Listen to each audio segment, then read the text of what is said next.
Friends, నా పేరు అని. ఈరోజు మనం మంచి కథ గురించి తెలుసుకుందాం. అడవిలోని పచ్చిక బయళ్లలో ఒక తల్లి కుందేలు తన 3 పిల్లలతో సంతోషంగా జీవించేది.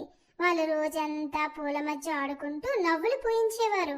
తల్లి కుందేలు పిల్లలతో, మీరెప్పుడు జాగ్రత్తగా ఉండాలి, ఈ అడవి సురక్షితం కాదు, ఎప్పుడు ఏదైనా ప్రమాదం జరగవచ్చు అని చెప్పింది. పిల్లలు తల్లితో, అమ్మా, మేము జాగ్రత్తగా ఉంటాం, మీరు భయపడకుండా ఆహారం కోసం వెళ్ళండి అన్నాయి. కానీ దూరంలో ఒక నక్క వారిని గమనిస్తుంది. తల్లి కుందేలు బయటకు వెళ్ళగానే నక్క పిల్లల వైపు క్రూరమైన చిరునవ్వుతో వచ్చింది.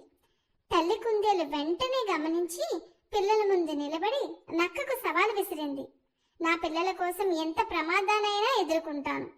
చురుకైన కుందేలు ఒక్కసారిగా దూకింది. ఆ దూకుడు వల్ల నక్క గుంతలో పడిపోయింది. తల్లి పిల్లలతో ఇలా అంటుంది, నా చిన్నారులు, మీరెప్పుడు ధైర్యంగా జాగ్రత్తగా ఉండాలి, నేనెప్పుడూ మీకు రక్షణగా ఉంటాను. అదే రోజు ఆ చిన్న కుందేళ్లు ధైర్యం అంటే ఏంటో తల్లిని చూసి నేర్చుకున్నాయి. ఈ కథ వల్ల మనకేం తెలుస్తుంది? మన శరీరంతో సంబంధం లేదు, మనకు గుండె ధైర్యం ఉంటే ఎంత ప్రమాదాన్నైనా మనం ఎదుర్కోగలం. కథ నచ్చిందా ఫ్రెండ్స్? అయితే షేర్, లైక్, సబ్స్క్రైబ్ చేయండి. బాయ్.